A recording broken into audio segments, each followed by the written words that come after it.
Eh bien, on a fini. Au revoir. Hein. Bonjour.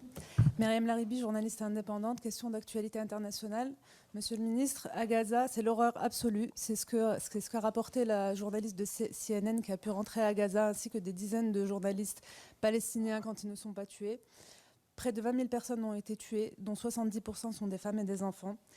90% de la population a été déplacée, 60% des infrastructures ont été détruites. Le siège prive la population des besoins élémentaires, l'eau, la nourriture, l'électricité. Israël organise la famine et la désolation sur ce territoire.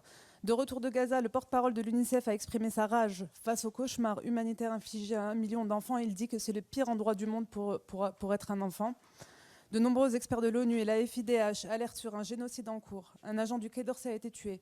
Le gouvernement israélien encourage ouvertement la colonisation en Cisjordanie comme à Gaza, en prétendant lutter contre le Hamas, alors même que le Premier ministre Benjamin Netanyahou s'est récemment félicité d'avoir empêché la création d'un État palestinien.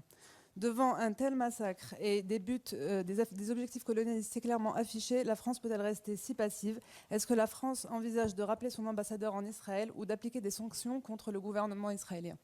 Oui, madame, je respecte les questions que vous me posez et j'ai du respect pour le combat que vous menez. Je vous pose une question, je suis journaliste. La manière dont vous avez eu d'exposer sur les réseaux sociaux, par exemple, la réponse à la question que je vous ai faite, très naturellement, parce que vous êtes journaliste et que je vous respecte, la dernière fois, montre qu'il y a quelque chose, et c'est votre droit. Je crois que la situation à Gaza mérite d'être soulevée. Elle est d'actualité. La ministre des Affaires étrangères était récemment sur place. Vous pouvez répondre à ma question sans commenter comment j'exerce mon métier. Je vais vous répondre. Mais je conteste que la France soit passive. Et à écouter vos questions, j'ai parfois l'impression, pardonnez-moi, que c'est la France qui serait en guerre.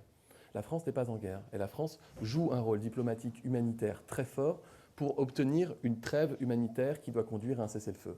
La France prend ses engagements. La France considère qu'il y a trop de civils qui sont tués à Gaza. La France considère qu'il faut faire des frappes qui sont plus ciblées. La France considère que les Palestiniens n'ont pas à payer pour des crimes terroristes qu'ils n'ont pas commis. Je parle de la population civile. Et la France considère qu'Israël doit préserver la vie des populations civiles comme le droit international le lui impose.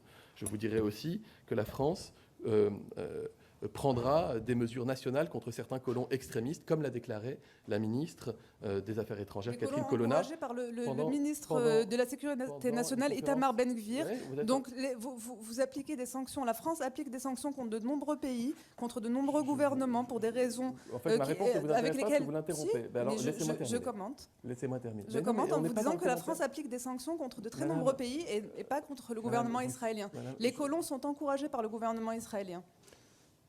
Bien, je termine. La France condamne les exactions qui ont été commises par des colons envers des populations palestiniennes. De même que le terrorisme n'est jamais justifiable, il faut dire que la colonisation est illégale, elle est en droit international, elle conduit à des exactions sur place qui sont inadmissibles. La parole de la France, elle est claire, elle est sans embâche. Elle est sans embâche. Le droit d'Israël à se défendre, nous le reconnaissons. L'action humanitaire que nous conduisons, elle est forte. Et l'action diplomatique que nous conduisons, elle vise à tout mettre en œuvre pour que ce qui relève de la mise en danger, et plus que ça, de la population civile palestinienne, puisse prendre fin. Je vous redis, nous ne sommes pas un co-belligérant. La France n'est pas un pays qui est en guerre à Gaza. Donc la France intervient sans ingérence dans le cadre du respect des actions internationales et des coalitions internationales pour faire en sorte que le droit humanitaire soit préservé. Je peux comprendre, madame, l'émotion qui est la vôtre et je ne la conteste pas.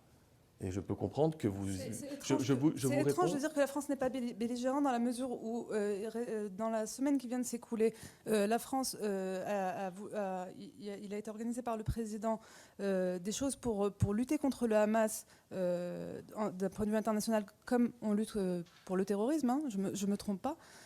Donc il y a une manière d'être belligérant, en plus en s'impliquant dans une coalition internationale contre les Houthis au Yémen. Donc il y a une activité. Vous ne pouvez pas dire que la France ne fait rien dans ce conflit. La France, par exemple, mène des actions qui sont défensives en mer Rouge. Ne confondez pas l'offensive. Ne confondez pas. Pour la France ? Pardon, vous avez des Houthis qui attaquent, qui s'en prennent aux navires commerciaux dans la mer Rouge. La France, elle est là pour préserver justement ce qui doit l'être. Elle ne mène pas, par exemple, l'exemple est bon que vous choisissez, mais pardonnez-moi, je l'inverse. La France ne mène pas d'action offensive contre les Houthis. La France mène des actions défensives en mer Rouge. Elle a déployé 2 opérations qui permettent justement de mener ces actions défensives. La France a permis, par exemple, d'éviter une attaque de drones et d'obus sur un bateau, un navire norvégien dans la mer Rouge. Donc c'est le rôle qui est le nôtre et nous ne sommes pas co-belligérants. Oui, mais la France, Je vous propose, voilà. Okay. Merci. C'est pas enfin, vous comprenez ce que je veux dire, c'est le compte rendu du Conseil des ministres. Merci à tous.